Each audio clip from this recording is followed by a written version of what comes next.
Bom, gente,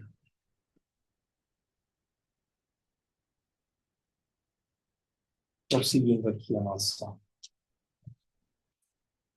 sequência do texto de prática da Leandro Sherpa.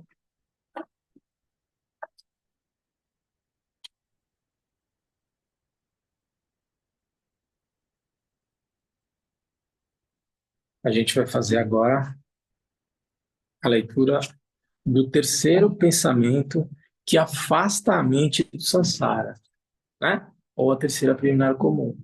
Do jeito que está apresentado aqui no texto de prática, o texto fala dos temas que afastam a mente do samsara.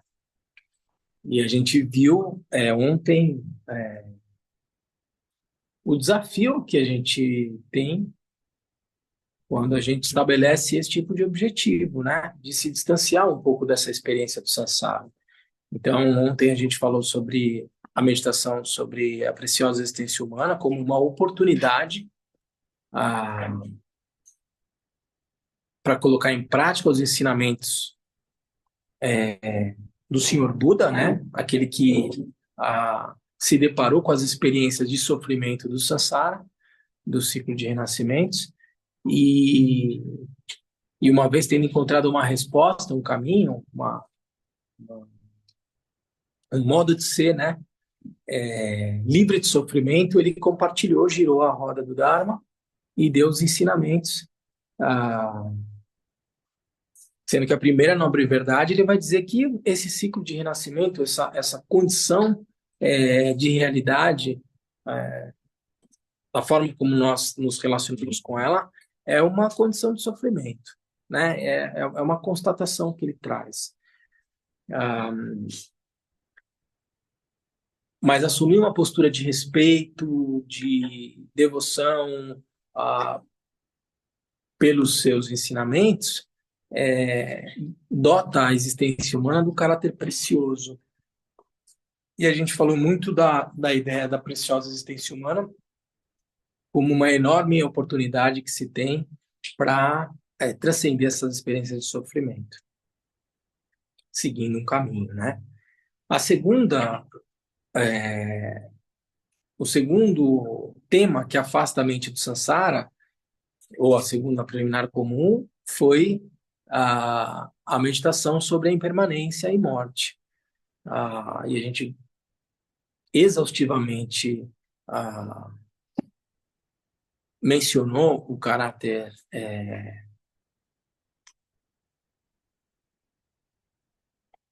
transitório das experiências de realidade, inclusive a nossa própria, né, experiência de realidade nesse corpo, e daí falar em morte, não numa perspectiva mórbida, mas numa perspectiva de finitude, não numa perspectiva de finitude, mas numa perspectiva de um caráter de transformação. E meditar sobre isso como um apego às experiências desta vida, às experiências do samsara, né? É o primeiro ensinamento do Gampopa, quando ele fala dos 4 apegos, ele fala do apego às experiências dessa vida, meditar sobre o caráter impermanente e transitório dessas experiências, para ir aos poucos dotando o praticante de uma postura desapegada em relação, não indiferente, mas desapegada das experiências desta vida, né? O segundo antídoto que o Gampopa fala é o antídoto contra os prazeres dessa vida, né? E que para nós aparece aqui, e aí ele vai ensinar a meditação sobre as ações e os seus resultados, né? A dinâmica de causalidade, e depois, ainda como um antídoto, ele vai meditar, ele vai ensinar a meditação sobre a insatisfatoriedade do samsara.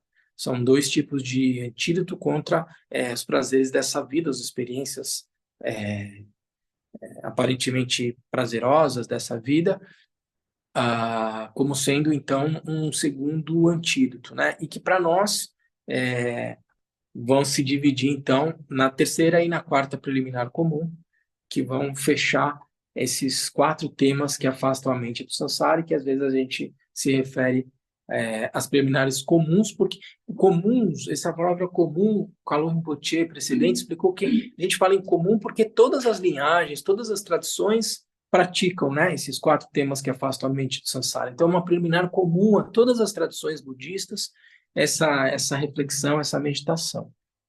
Né? O que diz, então, o texto de prática sobre o terceiro tema que afasta a mente do samsara? Né? A gente leu o processo de existência humana, impermanência, e o texto vai dizer o seguinte na página 6.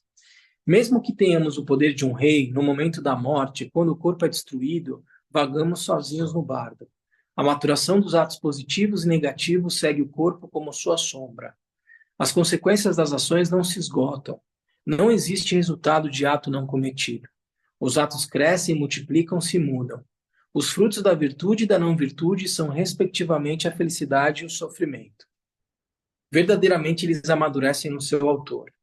Esse mundo só dura um instante, mas o samsara é ilimitado e permanece por muito tempo. Assim, não crie sua própria destruição. Em geral, confie na lei do karma. Em particular, guarde os votos e compromissos. É preciso não se cobrir com faltas. Então, o que ele vai, o que o texto traz aqui é uma dinâmica de realidade marcada por uma lógica de causalidade. A gente acaba experimentando na vida, e enfim, nas vidas, o resultado das ações, dos hábitos, tendências que a gente cultivou. Não é nenhuma novidade isso. De novo, né? Nenhuma dessas 4 preliminares comuns traz um dado que vocês desconheçam, né? Eu tenho absoluta certeza de que não há uma novidade no que nós estamos dizendo aqui. Não há uma novidade que a gente vai morrer. Eu estou dizendo alguma coisa aqui? Não. Como eu lido com a experiência de transitoriedade da vida? Não há uma novidade para quem é um praticante budista perceber o caráter precioso da oportunidade que essa vida confere.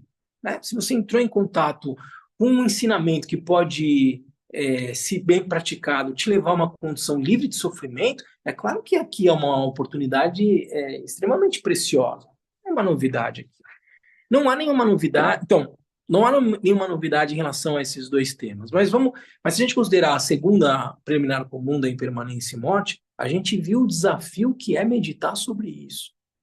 Não porque nós estamos falando alguma coisa aqui que ninguém saiba. Mas quando a gente convida o praticante para escutar o ensinamento de 1 hora, depois ir para o quarto e meditar 1 hora e meia sobre isso, a gente viu o desafio que traz. E não é porque somos todos indisciplinados na prática e daí por diante. Não, é porque é desafiador. Seja a pessoa que está aqui fazendo um primeiro retiro, seja eu que fiz um retiro de 3 anos aqui e tal, as mesmas dificuldades. Difícil parar e meditar 1 hora e meia sobre impermanência. Precioso, né? Desculpa a redundância, parar e meditar 1 hora e meia sobre a preciosa existência humana. Assim, se dá conta, porque isso traz um senso de certa forma de responsabilidade consigo mesmo. Caramba, né? Eu tenho essa joia aqui na mão, que está em contato com esses ensinamentos, o que eu vou fazer com isso? Eu vou banalizar isso? Então vem um senso de responsabilidade, de urgência. Aquilo que eu falei ontem, é uma meditação que é para incendiar vocês, do tipo, e aí, o que vocês vão fazer? Porque é agora. Essa preciosa existência humana está acontecendo agora. Você vai achar que as coisas, o tempo e as coisas simplesmente vão se resolver porque é um curso natural. O budismo não tem essa perspectiva de uma evolução inexorável progressiva, de que eu nasço numa condição miserável e inexoravelmente eu vou alcançar uma condição eliminada. Isso faz parte de outras tradições. O budismo não tem essa perspectiva. A gente trabalha na perspectiva de uma roda, de uma constante repetição. E se eu não fizer nada em relação a isso, ninguém vai me punir, não tem alguém que vai me julgar e daí por diante. Eu simplesmente vou assumir as consequências da minha inação. E vou continuar errando e tomando a realidade por aquilo que ela não é, permanecendo num ciclo vicioso que a gente vai chamar de samsara. Então, assim, é duro parar para meditar 1 hora e meia sobre esse caráter de urgência. ainda que não tenha novidade nenhuma que a gente esteja dizendo. É duro meditar sobre a impermanência e morte. Falar que, ó, a folha hoje já está um pouquinho mais murchinha, daqui a pouco ela vai morrer. Qual é a novidade disso? Qual é a novidade de dizer que todos nós aqui vamos morrer? Mas para meditar 1 hora e meia sobre isso. E a gente vê o desconforto que isso traz. E todas as implicações relacionadas, porque a gente não falou só de morte, a gente falou de várias formas de apego às experiências dessa vida. E o Gampopa claramente vai dizer: a meditação sobre impermanência e morte é um antídoto contra essas experiências dessa vida. Significa dizer que as experiências dessa vida são irrelevantes, então nada importa. Claro que não. Claro que não. Pode parecer um paradoxo, mas é claro que não. É por meio dessa preciosa existência humana, é por meio de uma relação sábia com as experiências dessa vida, que eu posso progredir nesse caminho, que eu posso desenvolver sabedoria e compaixão. Então é porque existem os obstáculos que eu tenho uma excelente oportunidade para praticar. É porque existem as presenças e as ausências que eu preciso aprender a lidar com essas transformações da experiência da vida. Então são excelentes oportunidades para a gente praticar. Terceira,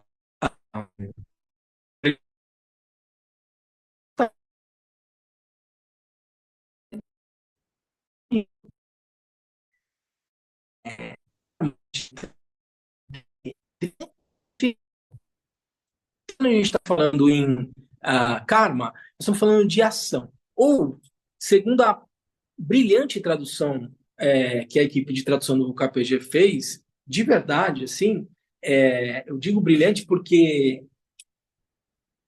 eu peguei o tibetano, peguei o inglês para traduzir uma frase em tibetano e o Lama Trilei, a equipe encontrou uma tradução assim brilhante, porque o texto, eu vou ler aqui em inglês, ele vai dizer, a tradução em inglês vai dizer, é,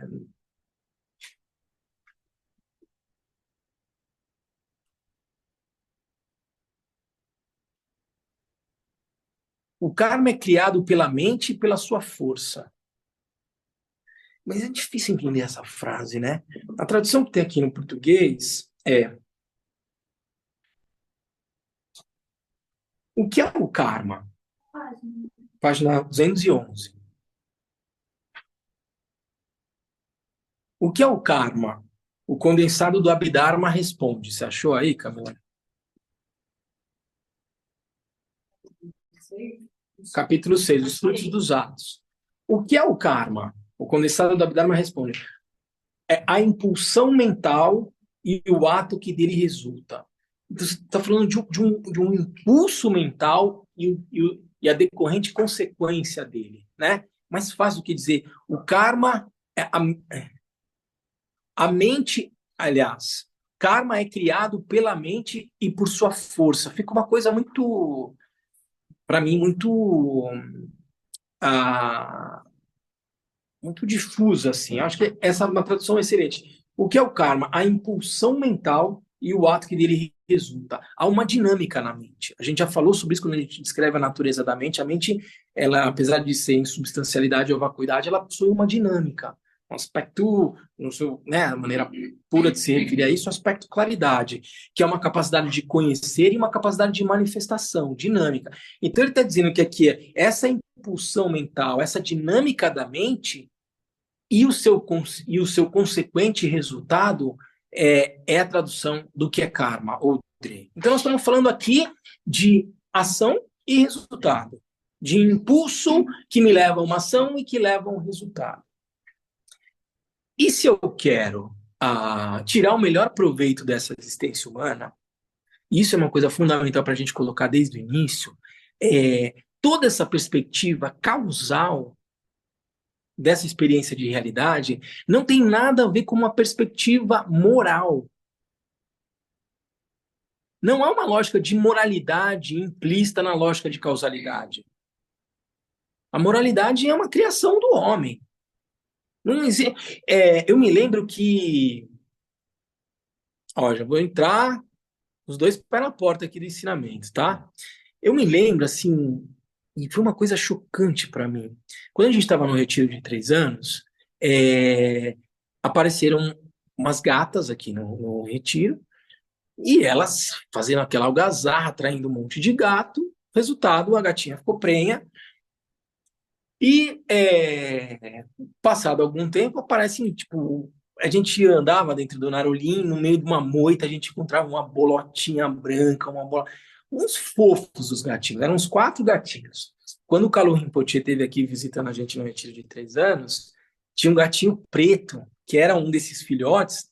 Ele pegou esse gatinho preto, ele é adorável, ele gosta de animalzinho preto e tal, com a pelugem preta, acho que por causa do Mahakala, né?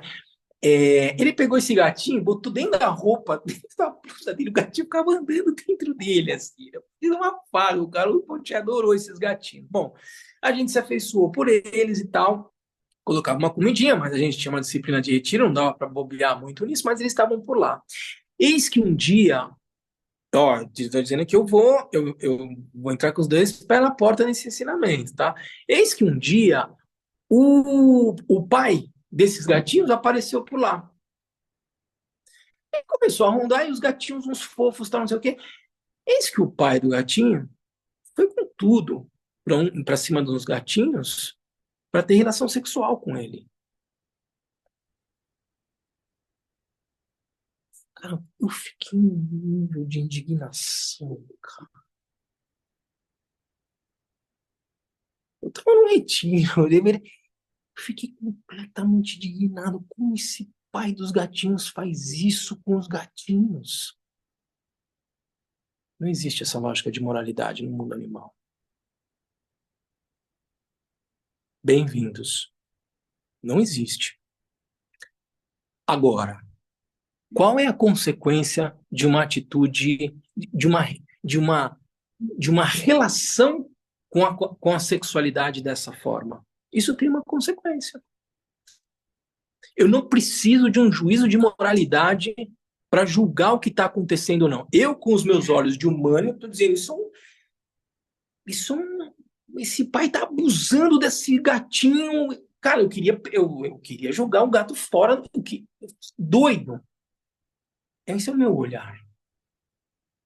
Porque eu tô moldado por uma determinada perspectiva num campo de moralidade. Eu estou falando aqui de um campo de moralidade. Não, um pai não faz isso com o filho. Isso é um.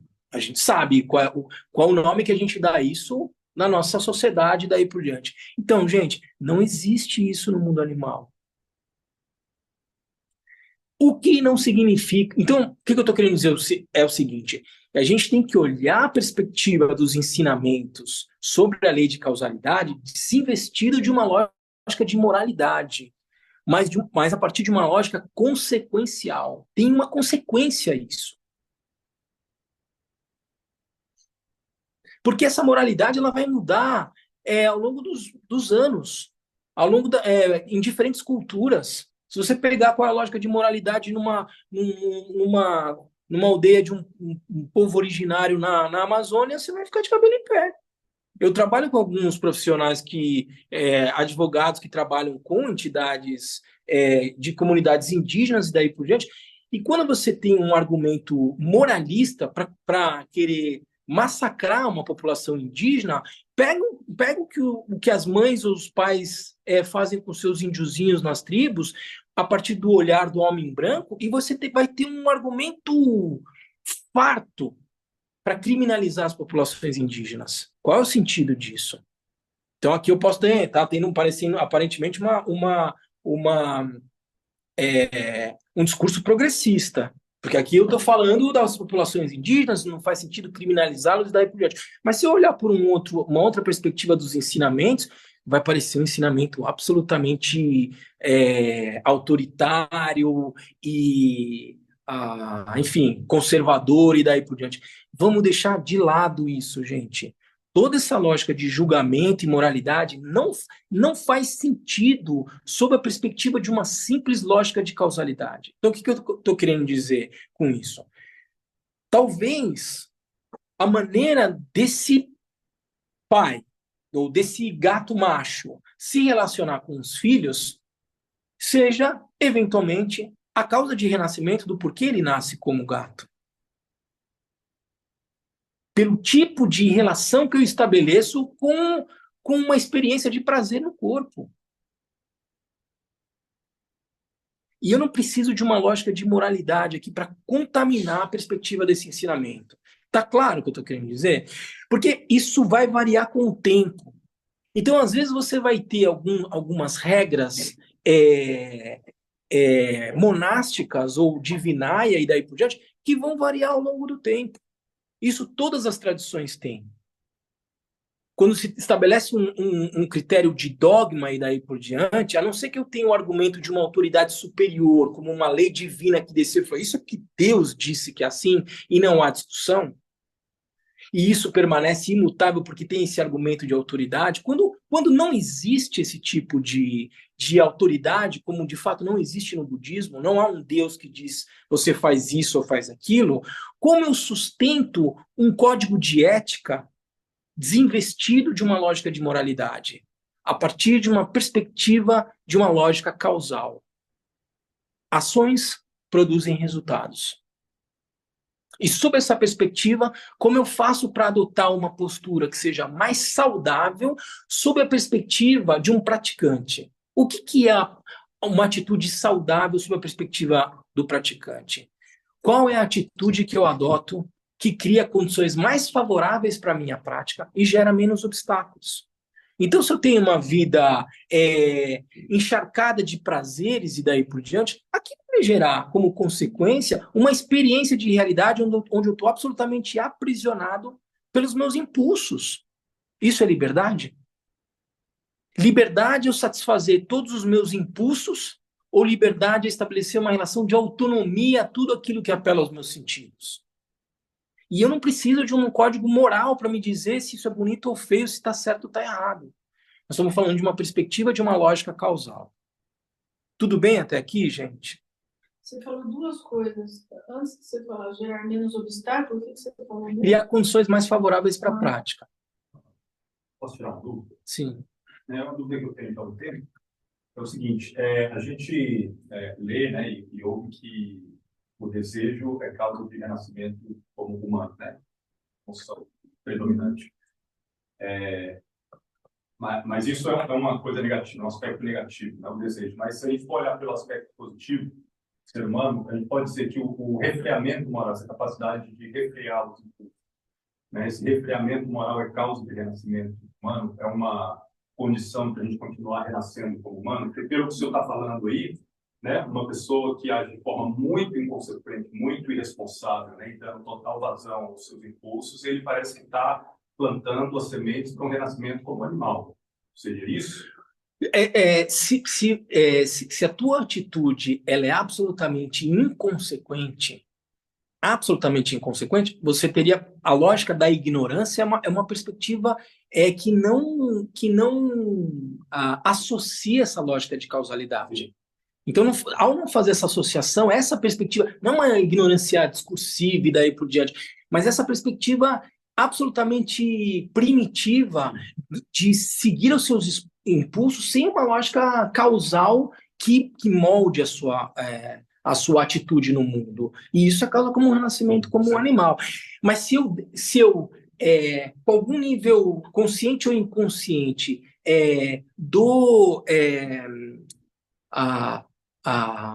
oriento a minha ação no mundo a partir dos meus impulsos, deliberado ou indeliberadamente, para satisfazer as pulsões que eu tenho, de prazer e daí por diante, associados ao desejo especificamente, isso é causa de renascimento como humano. Entende? Ainda que eu saiba que existe uma lógica de consequência aqui causal, e eu busco isso. É o que eu quero, esse é meu drive. Eu quero consumir, eu quero desfrutar, eu quero gozar, porque como dizia o Daniel ontem, bom, na lógica dele, bom, então se não tem sentido nenhum, então eu vou viver em torno do prazer. Porque se vai tudo acabar, então o que eu vou fazer com esse corpo? Essa é uma perspectiva que vai gerar o quê? Na perspectiva budista, um renascimento como humano. Se eu tenho esse tipo de impulso. Se a minha atitude é absolutamente inconsequente, se eu nem faço uma reflexão mais ou menos como essa, é uma postura absolutamente ignorante, entende? Aí tem a ver mais com o mundo animal. Com o A mundo animal. ignorância, o não reconhecimento dessa associação entre causa e efeito. Né? Exatamente. Como o gato macho com o filhote. Ele viu um gatinho andando, ele tinha um impulso absolutamente animal, literalmente animal, e ele foi para cima do gatinho.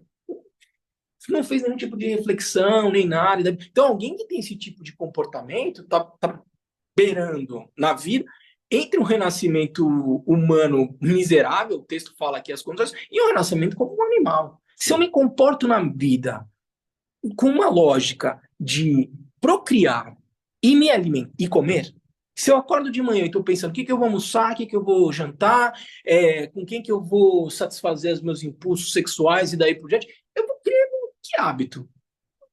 Mal. Zero juízo de valor moral aí, entende, gente? Porque essa é a casca de banana desse ensinamento. Porque aí eu começo a especular e daí por diante. E essa meditação, como as outras duas que eu falei, ela é simples. A gente tem que manter ela no simples. Eu estou tentando desidratar, só para concluir, Camila, desidratar todo o nível de especulação para entender o seguinte: o ensinamento que é dado aqui é dizer o seguinte: essa lógica de realidade que a gente conhece aqui, ela é marcada por uma lógica de causalidade. Não tem nada que seja aleatório ou fruto de alguma coisa que seja imponderável e daí por diante. Não, eu vou experimentar as consequências daquilo que eu cultivo. É o básico. Todas as derivações que tem aí merecem todo tipo de atenção, porque senão a gente se perde com uma forma de justificar essa ou aquela conduta ou externalizar algum tipo de indignação. Não, assim, é uma lógica de total autorresponsabilização. E só para concluir, por que a gente fala sobre isso? Porque a perspectiva de um praticante, volto a dizer o seguinte, se eu estou nesse mundo, como eu adoto uma postura, um modo de ser nesse mundo, sabendo que ele se opera por uma lógica de causalidade, como eu faço dessa experiência de vida uma oportunidade para criar condições mais favoráveis para a minha prática, como eu estava dizendo para a Débora, e evitar menos obstáculos. É essa a perspectiva. Eu tenho que ter uma visão bastante realista sobre isso. Se eu cultivar amor, bondade, compaixão, se eu ajudar, se eu desprender a apreensão egocêntrica, tiver uma postura de cuidado com o outro, isso vai me causar obstáculo ou não? Em que medida? Quando há um espaço que pode correr o risco, se eu agir de maneira amorosa e compassiva com apego. Porque o apego pressupõe algum nível de expectativa, de retributividade, daí por diante. Mas se eu faço isso de maneira incondicional, eu estou dissolvendo meu ego, eu estou criando condições. Pense em trabalhar ou estar num retiro com uma pessoa absolutamente generosa e cuidadosa. Qual o impacto que isso tem para o clima do retiro?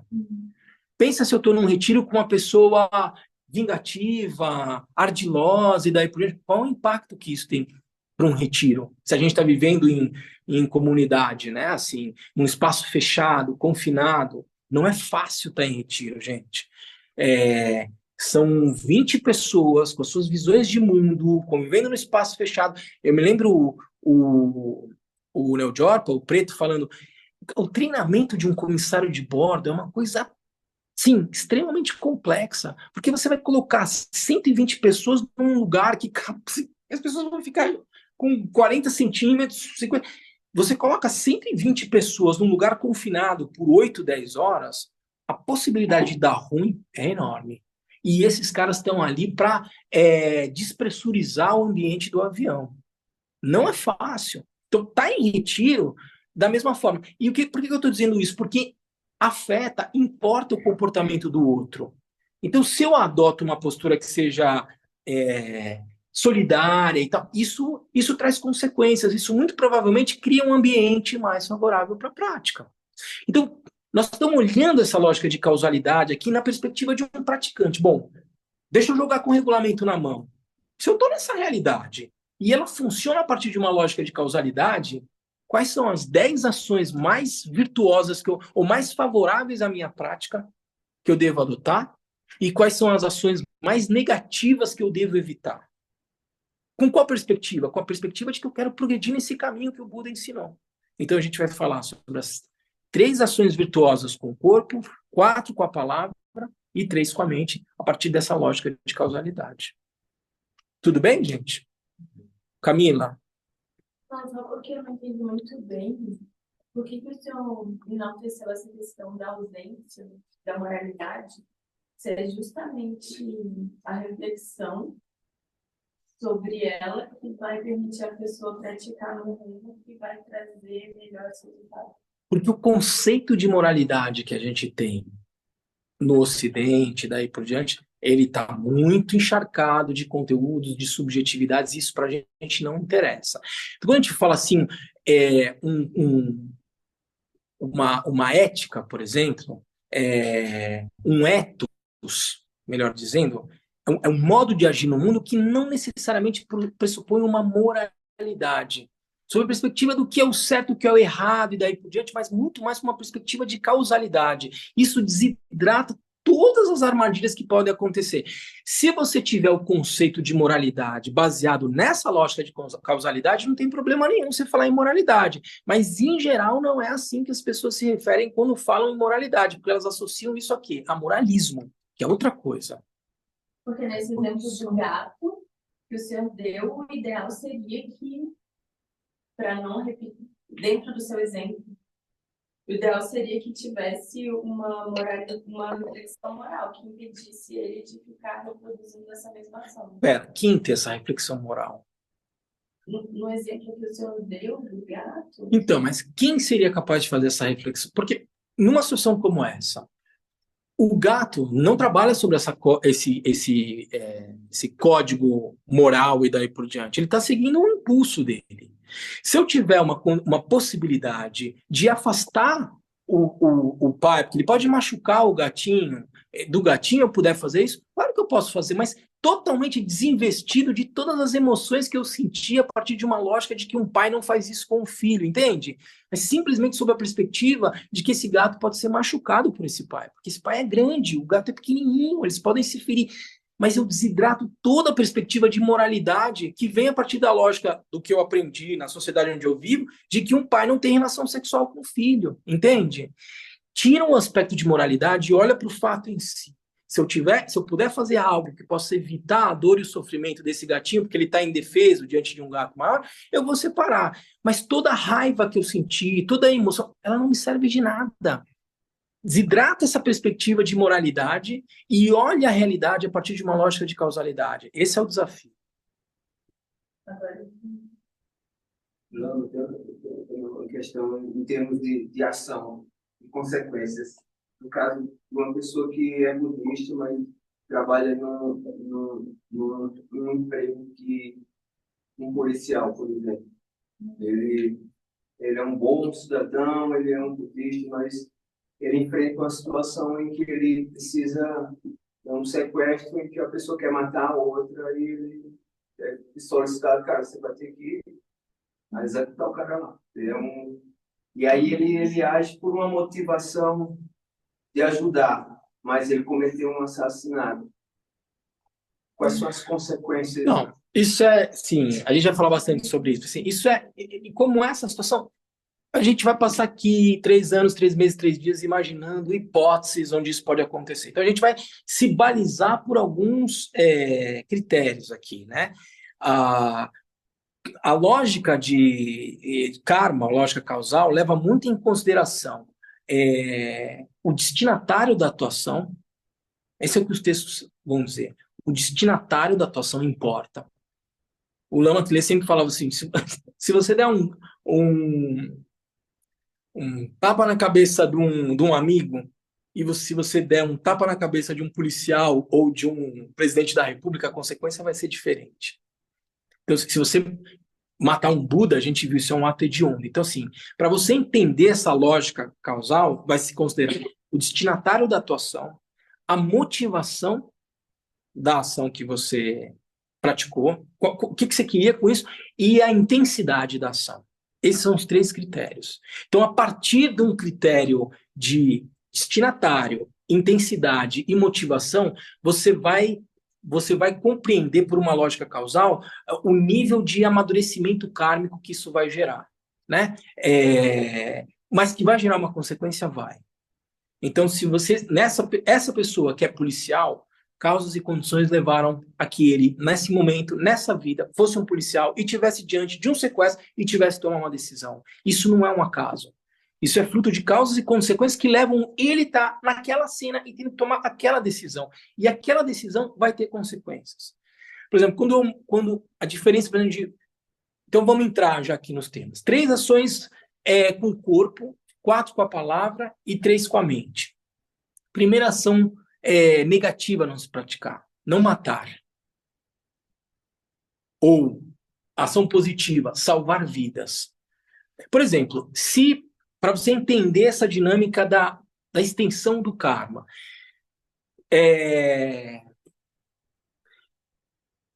coisa mais banal do mundo, mas olha o nível da intensidade. Eu vou num restaurante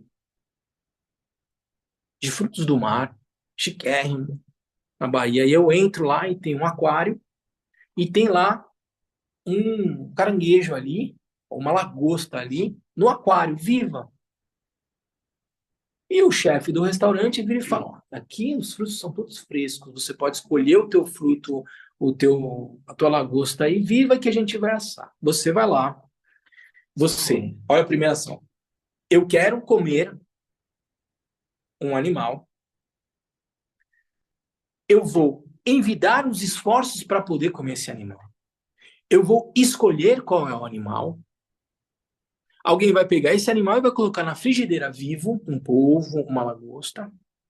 Ele vai morrer. Então, olha quantas ações estão sendo cometidas. Eu quero, eu vou, eu escolho, eu envido as ações para que ele morra, ele morre, eu como e eu me regozijo da morte daquele animal pelo que eu comi. Eu me regozijo dessa morte. Esse é um ato de consequência kármica completo. Tem todas as etapas.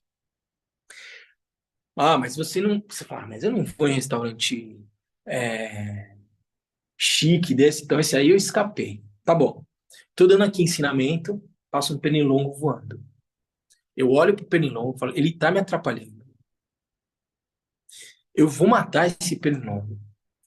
Eu vou lá, envido as ações para matá-lo. Pá. Eu mato o pernilongo e eu me regozijo da morte do pernilongo. Ah, achou que ia me picar e tal, não sei o quê. Ação de consequência completa. Absolutamente convencional.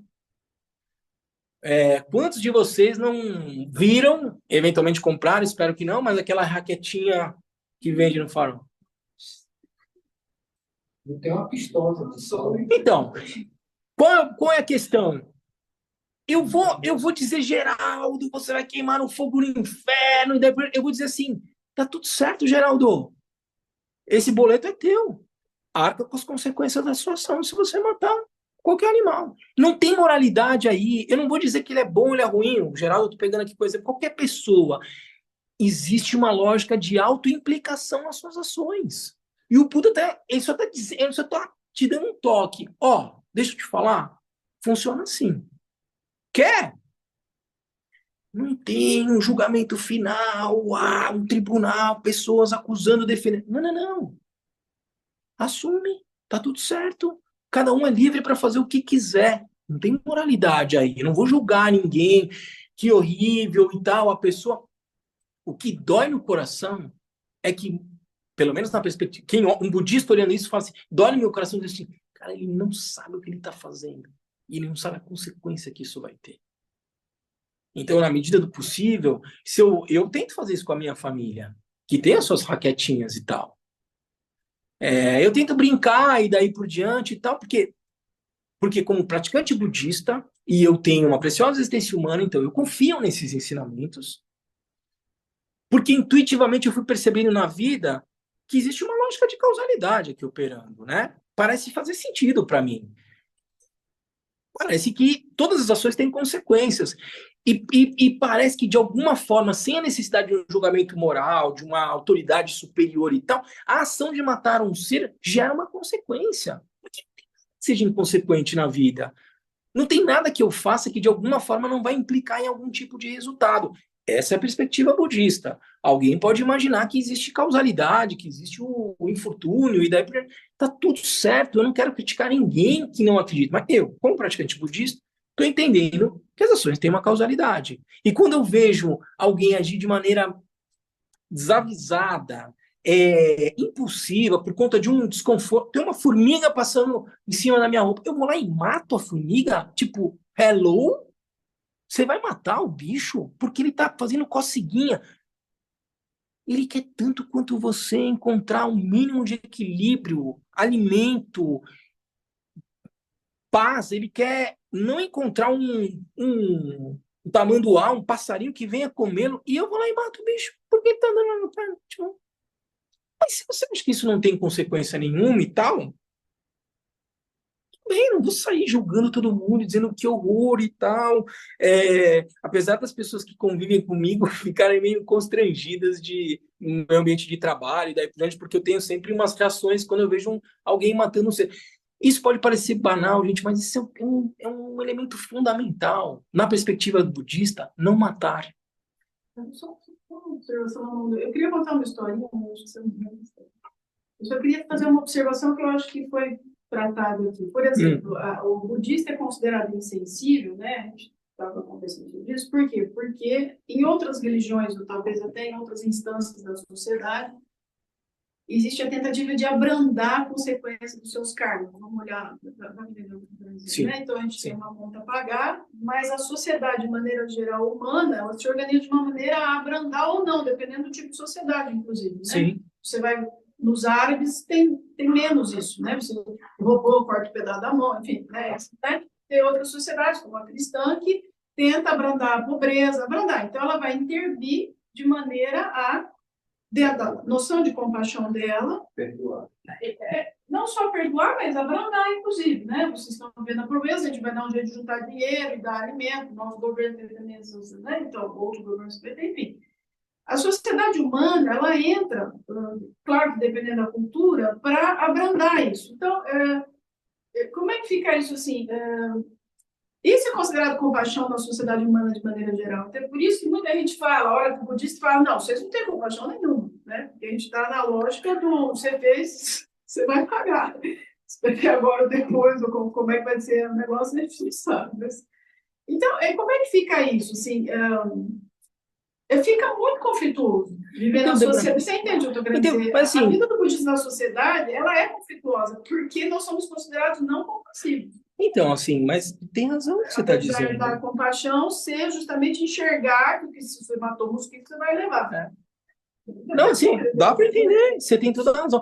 Às vezes, um professor do Dharma que adota esse tipo de postura sem vaselina para trazer as formas, ele é tido como uma pessoa muito dura, muito... Mas, assim, ele está sendo realista. E, assim, volto a dizer, aqui nós estamos num retiro budista. Então, assim, como eu falei lá, aqui eu não estou muito preocupado em soar proselitice e daí por diante. Aqui eu estou completamente à vontade em compartilhar com vocês os ensinamentos que eu acredito, né? E os ensinamentos que eu acredito, às vezes, como a Débora estava dizendo, não estão muito alinhados com a maneira de viver em sociedade daí por diante. E aí, é o que a Débora falou, às vezes a gente tem... alguns desafios para estar em sociedade, uma sociedade que às vezes tenta chamar por compaixão, por cuidado, solidariedade, algo que às vezes não é assim, entendeu? Na perspectiva budista, a atitude mais compassiva, às vezes, que existe é ser absolutamente enérgico, é adotar algum tipo de ética ou de disciplina e daí por diante, ainda que pareça muito dura, muito insensível e daí por diante. Mas é isso aí, Débora. Fica difícil. A gente encontra desafios. A imagem do budista, assim, na fotografia, de monge e tal, ela parece agradar, mas quando as pessoas começam a olhar um pouco mais de perto e falar, no budismo não tem Deus. Eu costumo dizer o seguinte, eu acho que essa noção de Deus depende muito do que cada um atribui a esse nome, Deus. Em alguma medida, talvez na grande maioria das situações, talvez a gente esteja falando a mesma coisa. Depende do que cada um se refere como sendo Deus e tal, não sei o quê.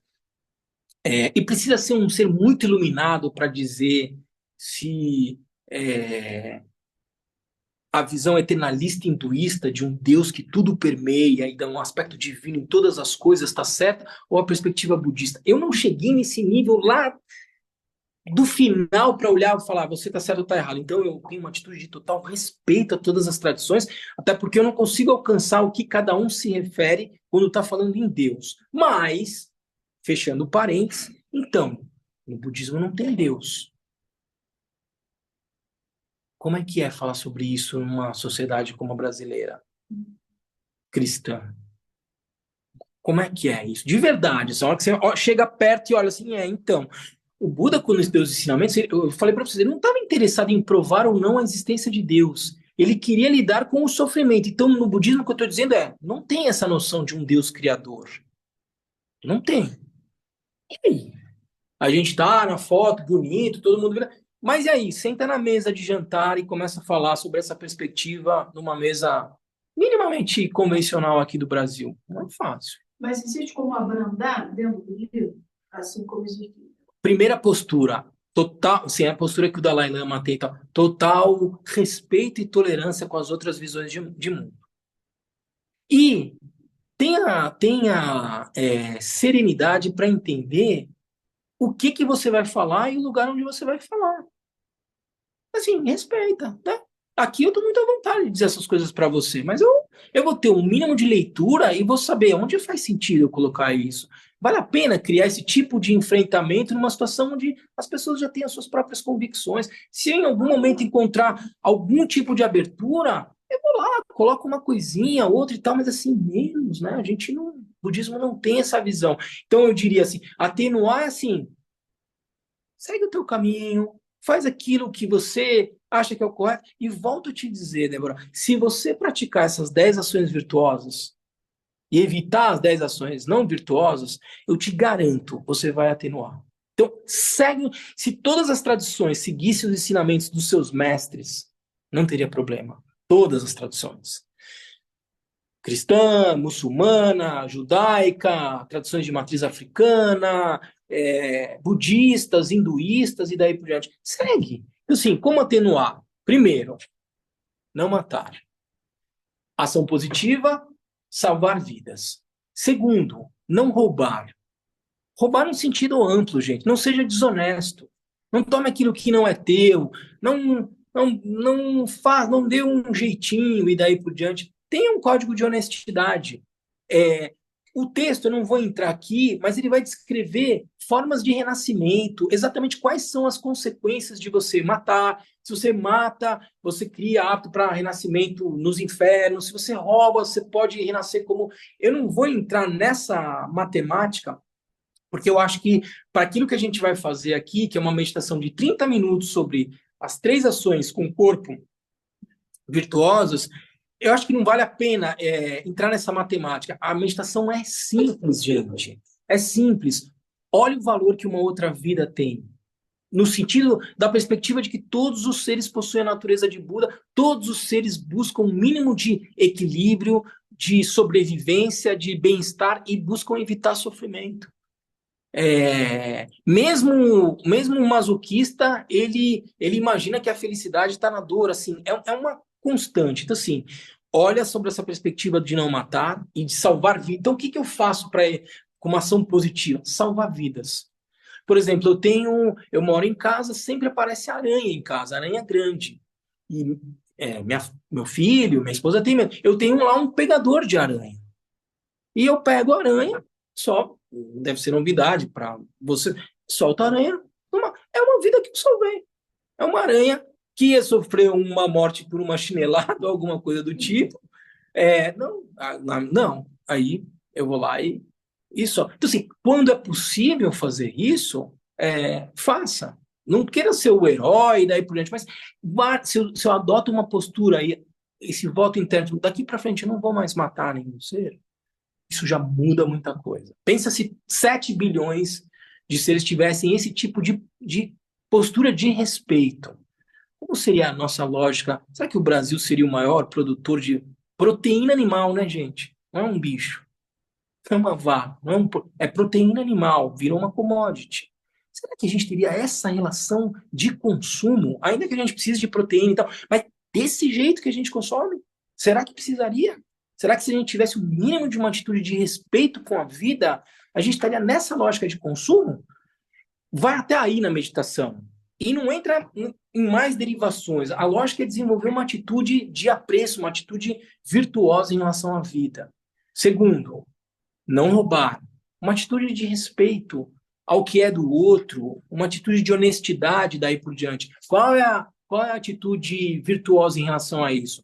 Praticar a honestidade, a benevolência e a generosidade. Seja generoso. Ao invés de roubar, tirar o que é do outro, então, pratique a generosidade. Essa é a ação virtuosa correspondente. Má conduta sexual. É o terceiro ação não virtuosa com o corpo. Eu sempre trago esse exemplo que me constituiu assim. Eu fui educado numa casa onde sexo sempre esteve atrelado com amor, com respeito, com cuidado. Não tem nada de sujo no sexo. A gente não tem que ter vergonha de falar sobre isso. Assim como a morte, o sexo é um dado da nossa realidade. Ele não é bom ou ruim. A questão é como eu me relaciono, como eu lido com a minha sexualidade. E se eu adoto uma postura de respeito, de amor, de carinho, amor sobre a perspectiva de buscar a felicidade do outro, dentro de uma postura que seja serena, cuidadosa, se eu sigo todos os meus impulsos sexuais, de novo, mas isso é liberdade? Sim, eu tenho que falar, ou isso é perversão, eu não preciso usar nenhum adjetivo para isso, mas qual é o espaço de autonomia se eu não sou capaz de olhar uma pessoa bonita na rua e simplesmente apreciar aquela beleza? E que bonito, como uma flor. Eu não vou saber contar a história exatamente do Buda, mas tem uma na passagem do Buda, mas tem uma história que é interessantíssima de uma cortesã que ficou indignada porque uma pessoa não queria, não desejava ela e não pagava o valor para ter ela como uma consorte, tal, uma cortesã. E ela ficava indignada porque ele simplesmente apreciava a beleza dela, mas não passava disso. E ela ficou completamente indignada. Assim, olha, não tem nada demais a gente apreciar o que é belo, mas como eu aprecio isso? Com respeito e daí por diante, não preciso ceder a todos os meus impulsos. Então, estabelecer uma relação de autonomia diante dos impulsos e dos desejos. E a forma como eu vivo a minha sexualidade pode criar hábitos e tendências que vão gerar consequências, seja nessa vida, seja no futuro. Se eu tenho uma atitude de desprezo, de desrespeito com a pessoa com quem eu me relaciono, muito provavelmente eu vou experimentar as consequências disso.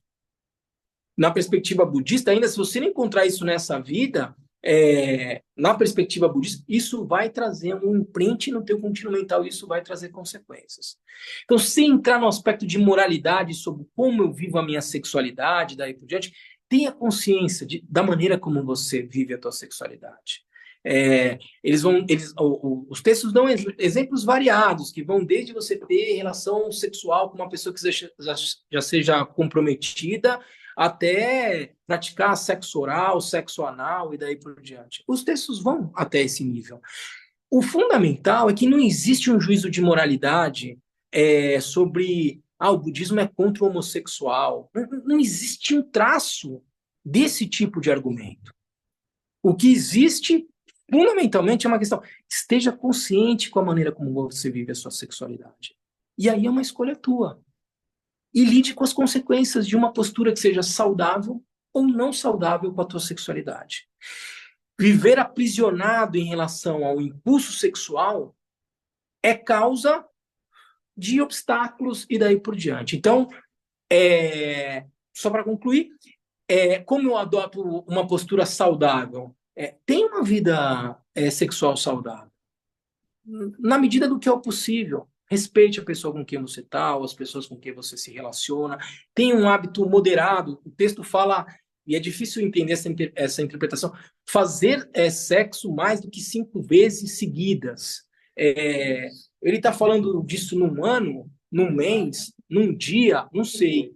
Não sei dizer. Mas eu acho que a mensagem principal é o seguinte: como eu estabeleço uma relação saudável com a minha sexualidade? Não a partir de uma lógica de moralidade ou de um código de moralidade definido nessa ou naquela sociedade, porque numa sociedade algo pode ser bem visto, no outro mal visto e daí por diante. Mas estabeleça uma relação lúcida com a tua sexualidade, baseada em respeito, em amor sob a perspectiva da felicidade do outro.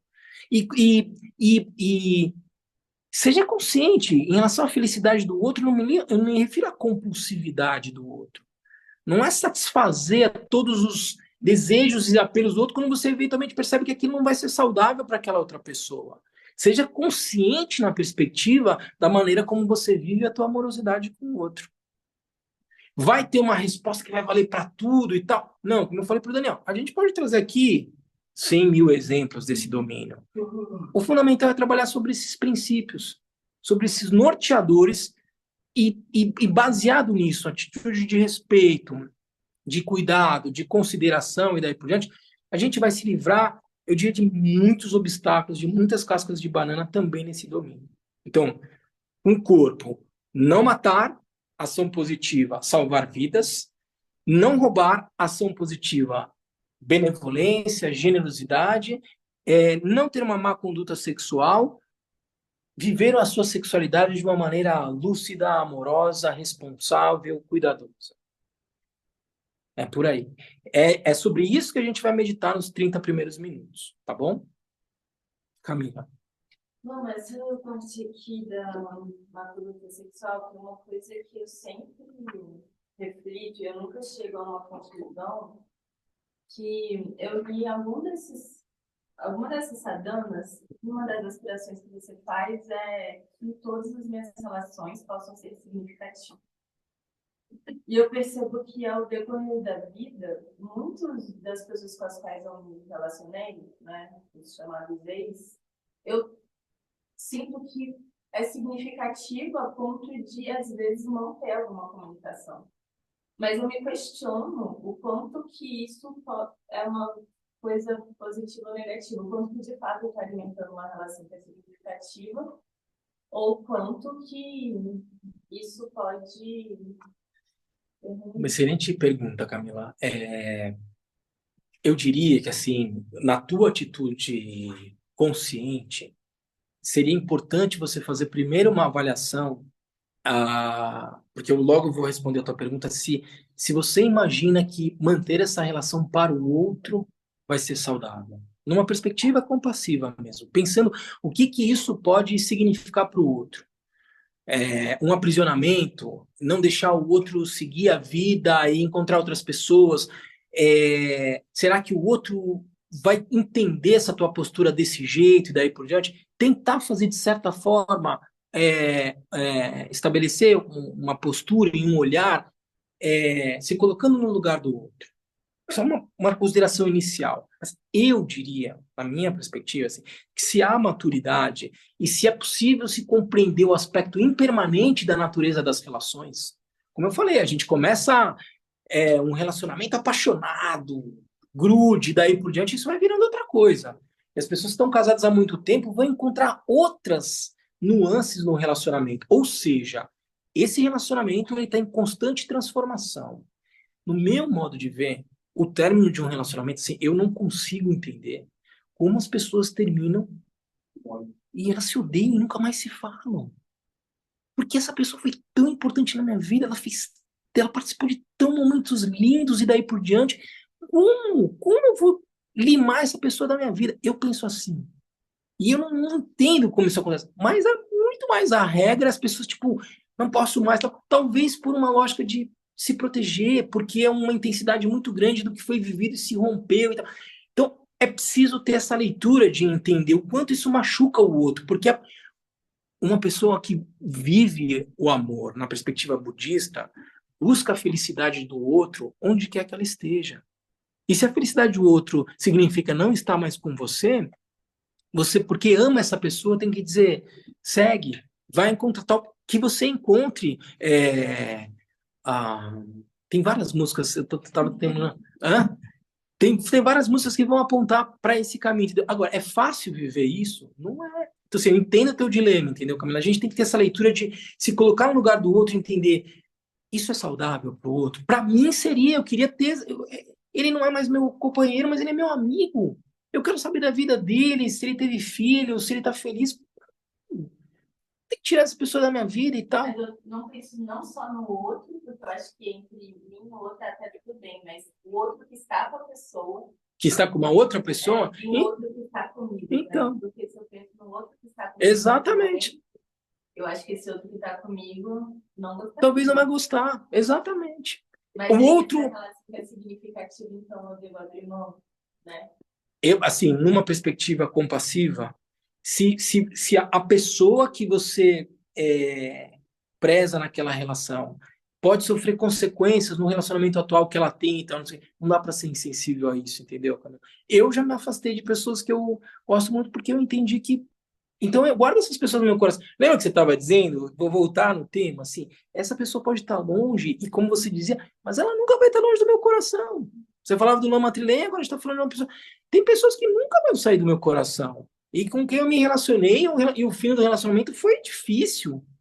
Desculpa deixar de gostar dessa pessoa. Só que eu nunca mais vi. Torço para que ela seja feliz. Invariavelmente agradeço as experiências.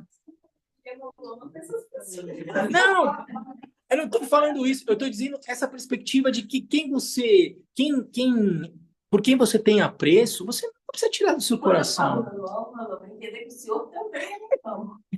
Mas entende o que eu quero dizer? Eu estou dizendo o seguinte, essas pessoas nunca vão sair do seu coração onde quer que elas estejam. Sabe uma coisa que eu sempre digo? A minha matriz é cristã. Eu cresci numa família católica e daí por diante.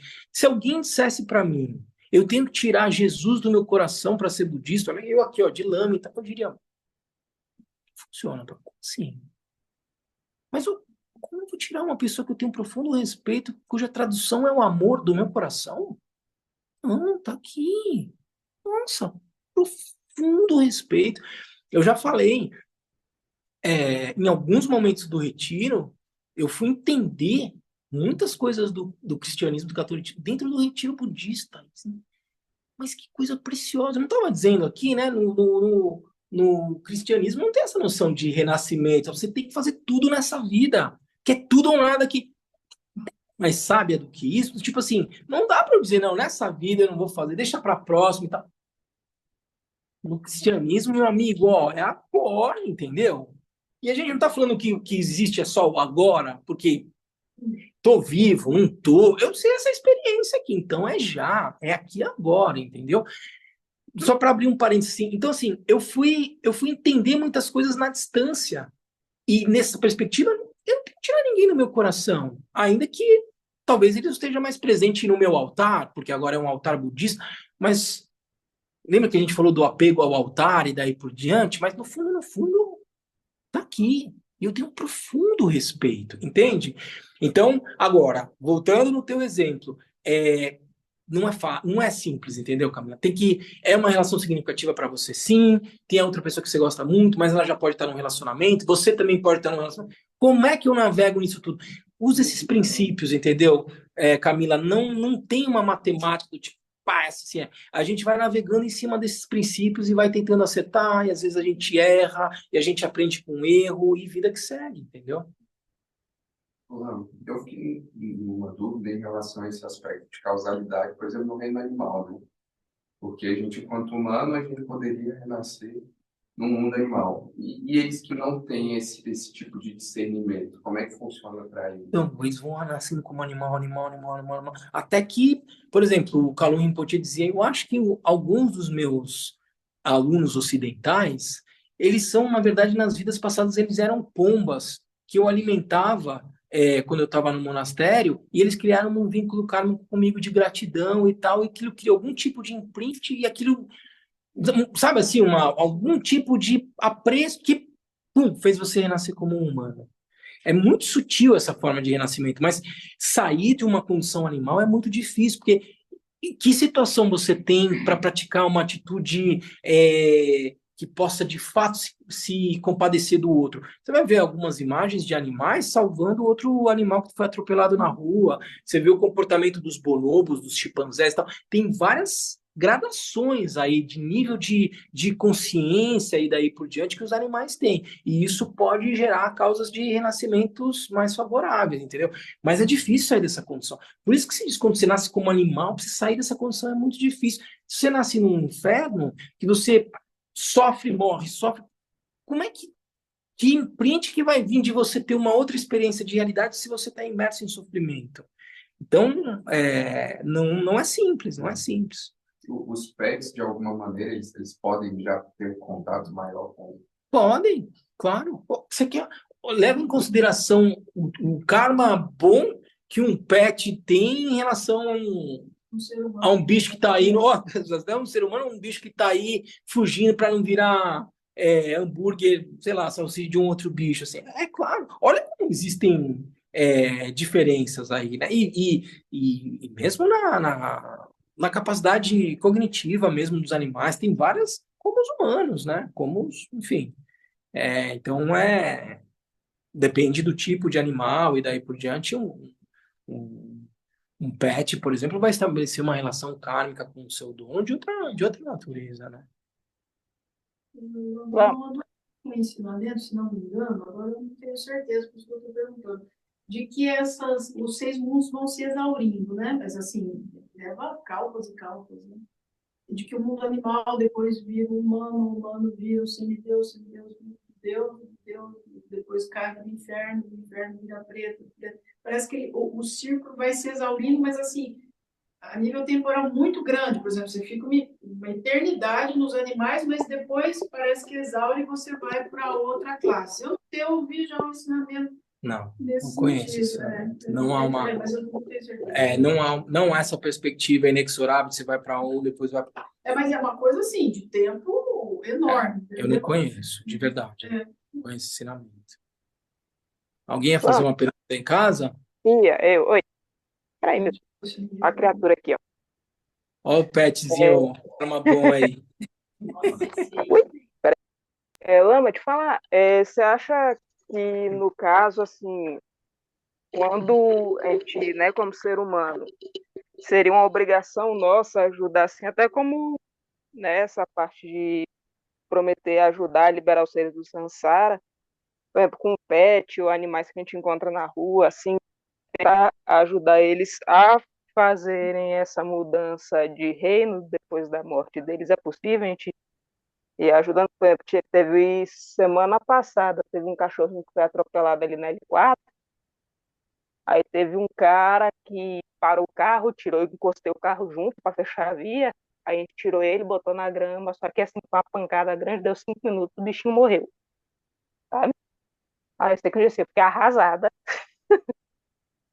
E assim, no mesmo dia eu fiz uma prática de querensia, pedi para, né, que cuidassem da consciênciazinha dele para que ele tivesse um renascimento melhor do que o que ele teve agora, né? Aí Perfeito. é efetivo, essas coisas ajuda de Pode, fato. pode fazer, sim. Mas o fundamental é que você faça em vida, né? Então, assim, se você tem animais super, recita mantra perto deles e tal. Assim, faz com que ele tenha algum tipo de contato de maneira respeitosa com os símbolos auspiciosos, né? Por exemplo, a gente tinha um A cachorro. criaturinha aqui De vez em participa quando, da prática. então, não deixa. Isso é uma coisa que você não deve deixar. Por exemplo, eu ia dizer, o Tashi fazia xixi na estupa. Não deixa. Não, Não ele deixa o fica do meu cachorro. lado durante a prática. Não, ele fica Então, mas não deitadinho deixa ele dormindo do passar meu em lado. cima das sadanas, não Não, deixa. isso ele não faz, não. Ele fica deitado. Ele é muito comportado, na verdade. Então, mas é isso, assim, as oportunidades que ele tem com os objetos sagrados, que ele estabeleça uma relação frutífera e não ruim, entendeu? Não, mas ele Então, nunca que ele... fez, né? Mas na real, o máximo que ele faz é ele cheira e olha, porque eu mostro pra ele, mas ele sabe que ele não pode mexer, entendeu? Então, Aí ele fica deitadinho do meu lado hoje, a prática de Tara, ele ficou deitado aqui na almofada comigo, ficou dormindo aqui, entendeu? não. Então é isso, faça isso. E também no budismo a gente tem algumas dharanis, você pode consagrar uma areia, um arrozinho e tal, com a recitação de algumas dharanis, e quando um animal ou um ser humano morre, você pode colocar um pouquinho dessa areia consagrada em contato com os ossos ou com as cinzas e daí por diante. É dito, como consequência dos benefícios da recitação dessas dharanis, que isso pode ser causa de renascimento em reinos superiores, renascimento até na terra pura, e daí por diante. Depende muito do nível de convicção e tal que o praticante tem, o tipo de intencionalidade, mas existem também coisas dessa natureza. Eu tenho lá, eu passei o retiro de 3 anos inteiro recitando as dharanis desse tipo, então tem um retiro de 3 anos inteiro de consagração dessas areiazinhas com as dharanis. Se você quiser, um dia você vai lá no KPG, eu te dou um pouquinho delas. Tá bom? Beleza. Beleza, obrigado. Vamos seguir, gente? Nossa, não, desculpa. Eu mais uma pergunta que a gente tem que aproveitar essa uma casada. Ver como é que o filme lida com esses assuntos, assim, talvez eu tenha mais bons resultados. Tô na lida também, viu, Camila? Porque também muda um pouco vai falar, né? Para você se relacionar com as pessoas do Dharma. Mas como que é isso também? Porque parece que chega um ponto em que a sua própria libido mesmo está muito mais voltada para a prática, e se aquela pessoa não está praticando também de alguma maneira com você, você não consegue trazer sua libido para a relação, porque ela está investida no Dharma de alguma maneira, então chega uma hora que fica óbvio o quanto que a sua libido na prática, na meditação, está ali mesmo. E como você explica isso para a pessoa, né? Ou se você pede. Eu, pela primeira vez no relacionamento, a pessoa sempre para meditar, mas assim, eu tenho 38 anos, eu namoro desde que eu tenho 15. Então, assim... Então, são os desafios, né? Vocês sabem, a minha esposa não é budista, ela não tem religião, por exemplo. Ela não medita. Isso é um obstáculo? Não, em tese não é um obstáculo. Como é que é essa vivência? As oportunidades que a minha esposa me traz para eu, de fato, praticar na vida são enormes. Em que medida o comportamento dela é um obstáculo para a minha prática ou é uma oportunidade para eu praticar? Porque se tem, de novo, alguns princípios colocados na mesa, respeito, cumplicidade, alinhamento em relação a alguns princípios da vida e daí por diante, eu não vejo isso como um obstáculo. Mas todo relacionamento é impermanente, ele é dinâmico também. A maneira como eu comecei o meu relacionamento já é diferente de como o meu relacionamento está hoje. Quem tem filhos, como você começa um relacionamento antes de ter filhos e depois que você tem filhos, muda completamente, não é, André? E isso é dinâmico, entendeu? Então, como ainda faz sentido, há um ganha-ganha nessa relação a partir do que é o ganha para cada um. Não precisa ser o mesmo, mas para mim, na maneira como eu estou no mundo, faz sentido, ou é um obstáculo intransponível e daí por diante. Vai ser no contexto da tua relação que você vai ter que encontrar essas respostas, entendeu?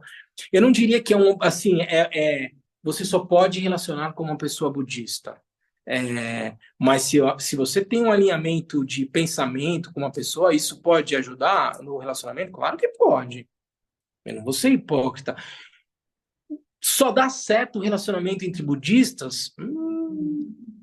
Não diria isso, entende? Assim, cuidado com essas máximas. Não pode isso, só dá certo aquilo, e daí por diante. E você tem que olhar no caso a caso, entendeu? E ver, está fazendo sentido? A partir da perspectiva dinâmica do relacionamento, ele está se transformando.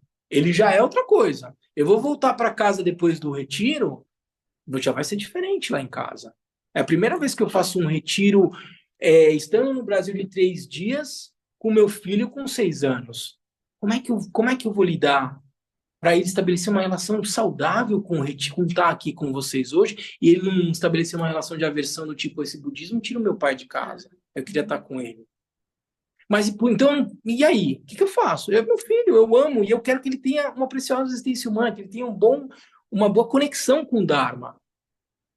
Ótimo, tenho que ter aqui uma solução para fazer da melhor forma possível. A minha motivação, Camila, é a melhor possível. Eu vou conseguir isso? Não sei. Se eu tiver apegado ao resultado, quero que meu filho seja super budista, quero que a minha esposa... Tipo, vai dar ruim. Então eu não respeito. E isso me impede de praticar?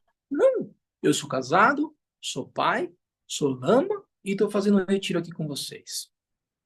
Algum nível de compreensão, entende, Camila? Se não houvesse algum nível de compreensão, ou eu não estaria aqui, ou eu não estaria casado. Se em algum momento isso vai pesar ao ponto de não fazer mais sentido, vamos viver um dia após o outro? Outra pergunta. Como que o senhor faz para não sentir que o seu praticante, o seu ser que pratica, está exilado na relação? Não é verdade. Posso tentar? Vai lá.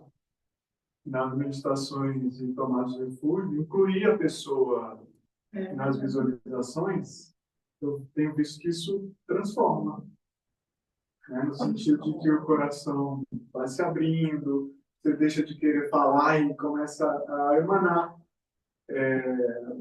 paz, né? Enfim, algum comportamento que muda favoravelmente. Então, isso vai trazendo a pessoa. E como Lama, a minha esposa, ela tomou refúgio, mas medita, mas também é mais cética, né? Então, eu já senti essa tensão, né? E também tenho uma filha, e aí eu noto que é com a prática mesmo, né? Que em algum nível, ainda que sutil, nem sempre, com certeza, mas a emanação vai mudando a qualidade, assim, como que dá a atmosfera e as coisas vão se tensionando. Muito legal, André. O que eu faço aqui para fazer coro ao André? O André sempre me salvando aqui nos ensinamentos, trazendo colocações absolutamente pertinentes. Toda vez que eu abraço a minha esposa, eu recito o Mani Padme Hum. Como eu posso estar exilado? Mas internamente, ela não sabe, ela não... E o meu filho, todo momento de alegria e tal, é um momento em que, quando ele é mais assim, ele me abraça, eu estou recitando ele está abraçando o Chirenzi. Porque eu sou Chirenzi. E você é Chirenzi. E todo mundo que está aqui é Chirenzi. Então, no momento que há uma expressão de afeto do outro lado, não é que daquele momento eu já me visualizei como Chirenzi. Eu só conecto meu corpo, palavra e mente com Chirenzi e eu recito o Mani Padme Hum. Então, naquele momento, ela está vivendo uma experiência de felicidade com Chirenzi.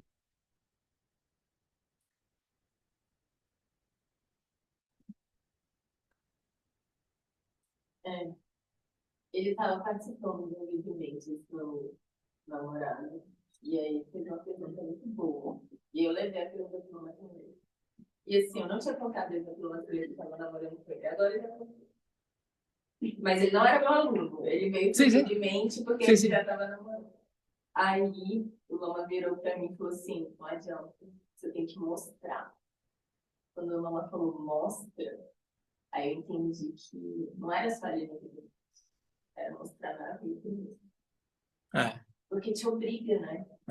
A tá... Assim, como é que, assim, se eu tenho uma postura absolutamente incoerente em casa, que tipo de credibilidade a minha esposa vai dar para esse tal de budismo?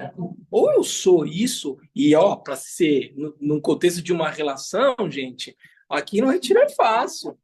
E para ser, no contexto de uma relação. E como é que eu posso dizer que isso é um obstáculo para a minha prática? Porque você fala, você que é. Então, não é você que é. E aí, tipo. Criança percebe ainda mais. Então é isso, mas assim, e desse jeito a gente vai navegando, com a melhor das intenções. Vamos com as 4 da palavra agora? A gente só viu as orientações do corpo. 4 com a palavra.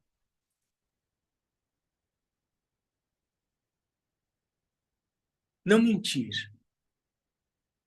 Ação positiva, virtuosa, dizer sempre a verdade. E silenciar no momento em que não possa ser dito. No silêncio, tem muita coisa dita.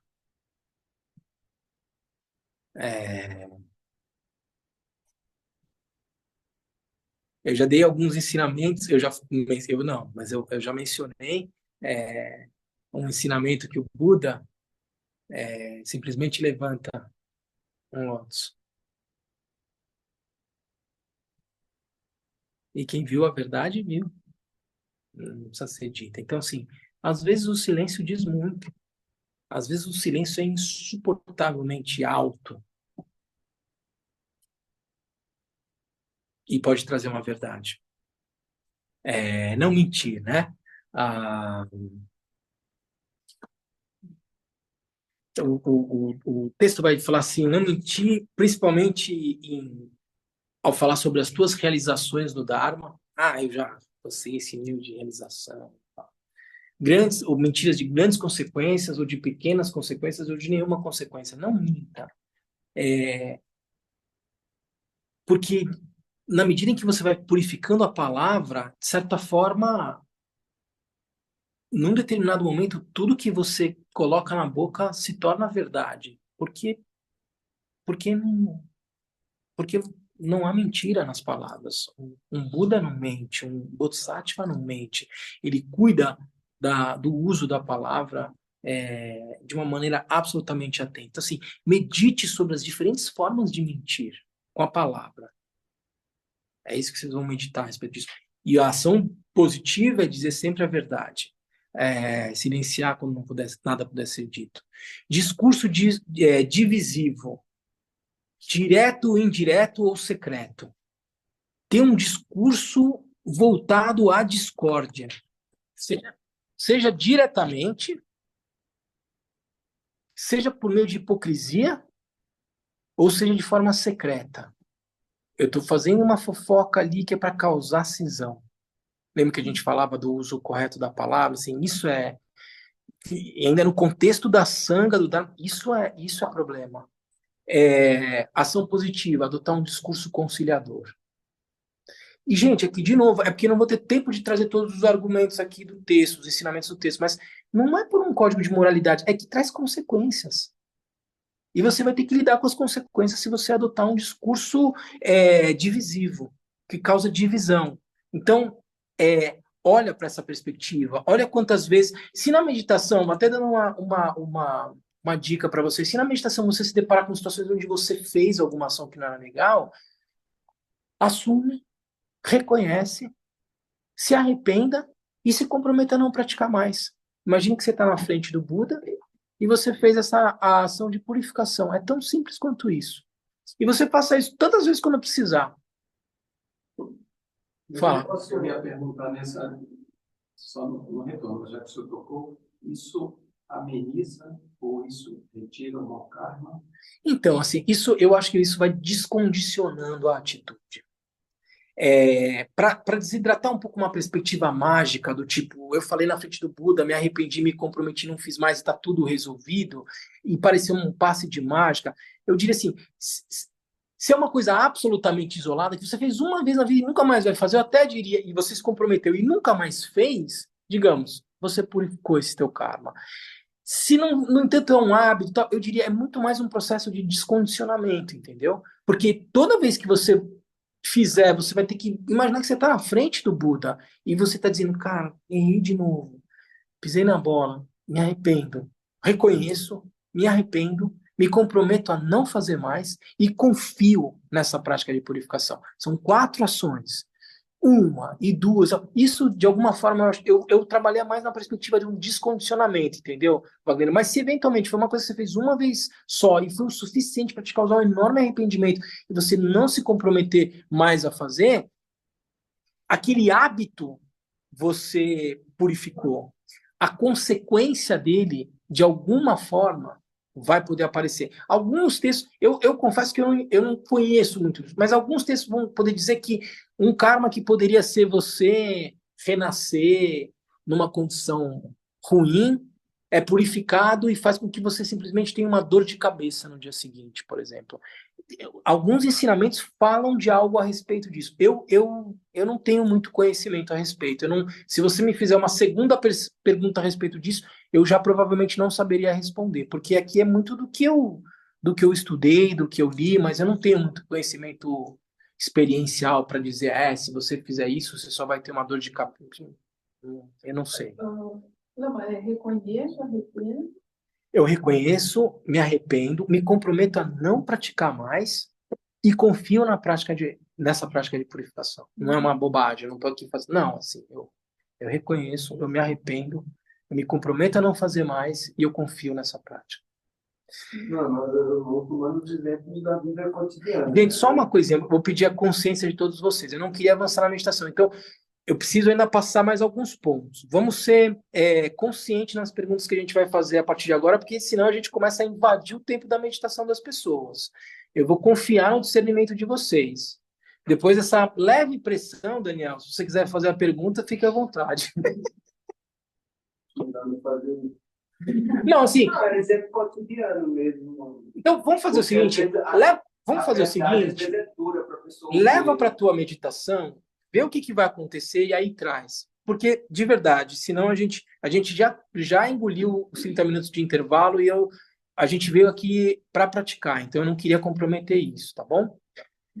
Terceiro, usar palavras agressivas.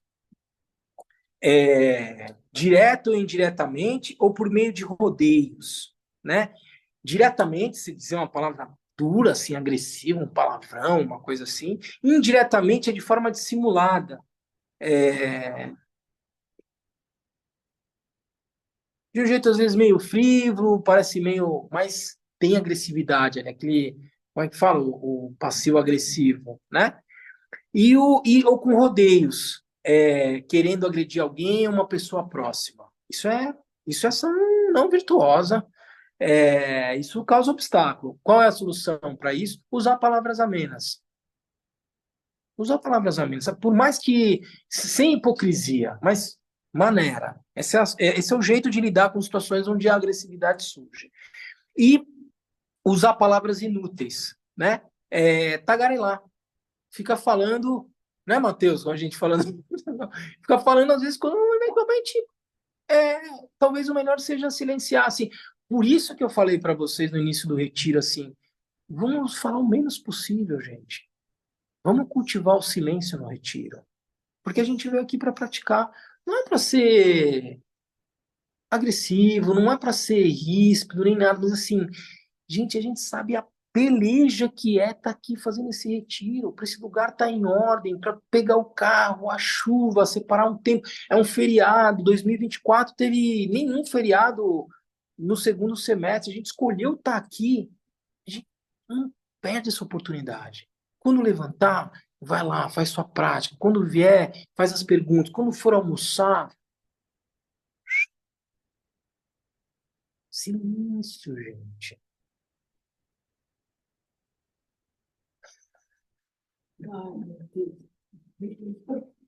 Assim, gente, a grande armadilha dos retiros são os intervalos.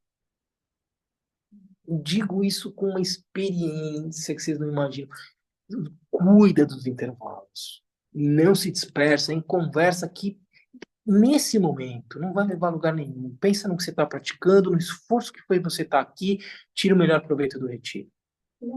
Então, Como que a Carla tá apagada nisso? eu posso olhar aqui.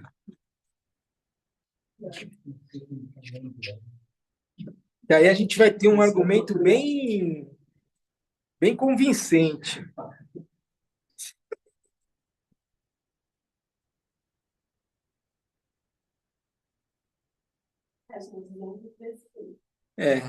Palavras inúteis e enganosas, como as recitações e outros rituais típicos. Palavras inúteis mundanas, palavras verdadeiras. O pleno efeito é renascer como animal. Nossa. Preciso dar sequência aqui ou... Realmente, às vezes, ele está num ambiente que parece não sei o que aquela gaiola das araras. O Pedro falou, tá parecendo sala do... Sexto ano lá, não, sei se é hoje de manhã, matei saudade da sala de aula. O povo parecendo barulhento, todo mundo falando besteira, aula. Ô, gente, isso é da nossa humanidade. Eu também, se deixar, eu gosto de bater um papo.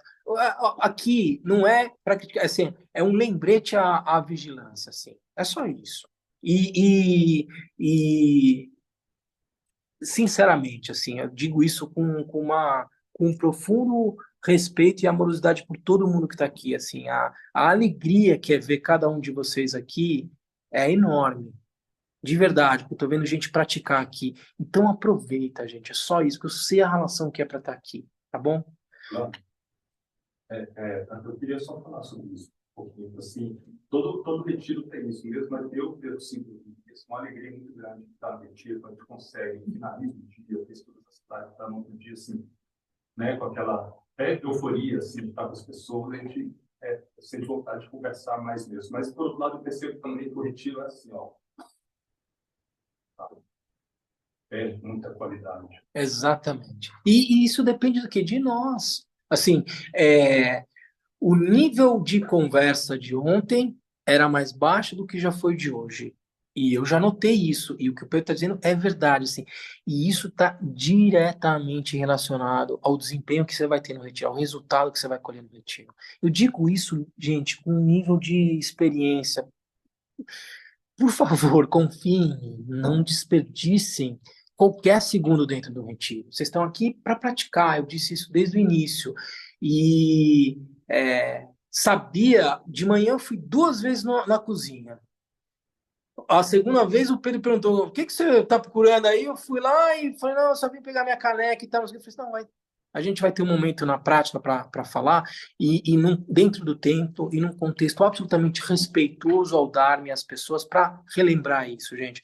Então, assim, sou o primeiro a poder descuidar e sair conversando, tá? E assim como eu imagino, isso é do campo da nossa humanidade. Vamos só manter essa vigilância, porque, como o Pedro falou, isso está diretamente relacionado ao resultado que a gente pode ter no retiro, tá bom? Só isso. E os 3 com a mente, gente, quais são? Então, assim, meditem sobre tudo isso, tá? Sobre tudo isso que a gente está falando agora nos ensinamentos. Na inutilidade, qual seria a coisa a fazer? Lembra que você sempre... Usa palavras pertinentes. Assim. Usa palavras pertinentes. Aquilo que parecer ser pertinente, fale. Se não tiver nada pertinente para dizer, não diga nada, assim, e dê a oportunidade das pessoas desfrutarem do silêncio. Ou se verem com o silêncio, porque o silêncio, às vezes, é duro de lidar, assim, né? Mas, basicamente, é isso. E os 3 com a mente, a atitude não virtuosa é a cobiça, uma atitude de cobiça em relação àquilo que é teu, àquilo que é do outro, que não tem nenhum dono, né? Uma ansiedade, uma volúpia, assim, de querer ter mais. Qual que é a prática virtuosa? O contentamento. Então, praticar o contentamento. Então, vocês vão ter 30 minutos para meditar sobre as 3 ações virtuosas com a mente. Vão ser 30 minutos com as 3 do corpo, 4 com a palavra e 3 com a mente. As da mente. Primeiro, vocês vão meditar sobre a ação não virtuosa da cobiça. Quantas vezes você se pega numa relação de desejo desenfreado de ter, de obter, de ser, né? Ter e ser, principalmente. E o contraponto disso é a prática do contentamento. Como eu sou capaz de exercitar o contentamento ao longo das experiências que eu tenho na vida. E aí vocês podem navegar por várias experiências da vida de vocês e como você estabelece uma relação de contentamento com aquilo que se manifesta para você hoje. A segunda ação não virtuosa é a malevolência, é desejar o mal do outro, né? Por raiva, ódio, cólera, inveja, rancor. Então, ter raiva não é uma coisa boa. Ter raiva pode fazer a gente desejar uma coisa que não é boa para um ser. Como aprender a lidar com a raiva? Em relação a um vizinho, a um cachorro, quem quer que seja. Prática do amor, bondade e compaixão. Praticar Chirenzi, praticar Lojong, ler o livro do Dalai Lama de como lidar com a raiva. Tem várias formas de você praticar isso. Terceiro, visões errôneas. Que é isso? O que são as visões errôneas? Não acreditar que o sofrimento e a felicidade decorrem das ações praticadas, né? Então, ignorar a lógica de causalidade, essa é uma visão errônea. não acreditar na verdade do sofrimento e da cessação. Isso é uma visão errônea porque é uma perspectiva de que você não está acreditando fundamentalmente no ensinamento do Buda. Como praticante, isso é uma ação não virtuosa com a mente, né? Assim, porque implica necessariamente numa falta de confiança no pilar central contido nos ensinamentos do Senhor Buda, né? E não acreditar nas três joias. Isso aqui tem muito a ver com a atitude de respeito, devoção pelos ensinamentos e, obviamente, integrar uma atitude consciente a partir dessa lógica de causalidade, né? De que as minhas ações são consequentes, elas trazem consequência, tá bom? Então, a ideia é que vocês peguem os 30 minutos finais ou dividam o tempo na medida do... Não precisa ser 30 exatamente. Você pode ser um pouco flexível e tal, nas condições em que vocês acharem mais favoráveis para a prática. Se tiver muito cansado de ficar sentado, pode levantar, pode olhar para o horizonte, daí por diante. Você pode fazer outras coisas, desde que você não perca o sentido da meditação que você está fazendo. Agora, se fora você olha como estava olhando o Daniel e vê uma formiga e aquilo te dá um insight da tua prática de meditação, ótimo. Aproveita tudo que... Por exemplo, eu ontem na meditação de impermanência, fiquei olhando para o centro de retiro e vendo as mudanças que o centro de retiro tinha desde a época que eu fiz o retiro de 3 anos para hoje. Então, você pode aproveitar as coisas sensoriais que estão na tua sala e tal para integrar na sua prática. Tá bom? Das visões errôneas, num primeiro momento, adotar uma postura de respeito e devoção aos ensinamentos, porque 2 estão relacionados a não acreditar nos ensinamentos e tal, e o terceiro ter uma postura diante da vida consequente, reconhecer o caráter de causalidade das nossas ações. Né? Então, assim, não imaginar que a vida é aleatória, não. O que você faz tem consequência. Tá bom? E aí eu já comentei com vocês, né? Grandes atos podem ter pequenos resultados podem ter grandes resultados, que vai definir isso, como eu falei para o Daniel, é a intensidade da ação, o objeto destinatário da sua ação e principalmente a motivação, tá? Então, naveguem também com esses conceitos na meditação de vocês. 1h30 para vocês meditarem, e aí quando a gente voltar, meio-dia, meio-dia, né? Então vamos fazer 12h15, para dar tempo 5 minutos das pessoas chegarem no quarto. 12h15, a gente volta para cá, o pessoal que está em casa vai entrar 12h15 e a gente vai ter aí meia hora para as perguntas e respostas, o que vai dar para a gente 1h15 de almoço, mas é ótimo, porque aí todo mundo come e vai fazer suas coisas no seu quarto, e 1h15 é mais que suficiente, tá bom? Então tá bom, gente. Boas práticas, tá bom? Pessoal em casa também, boas práticas.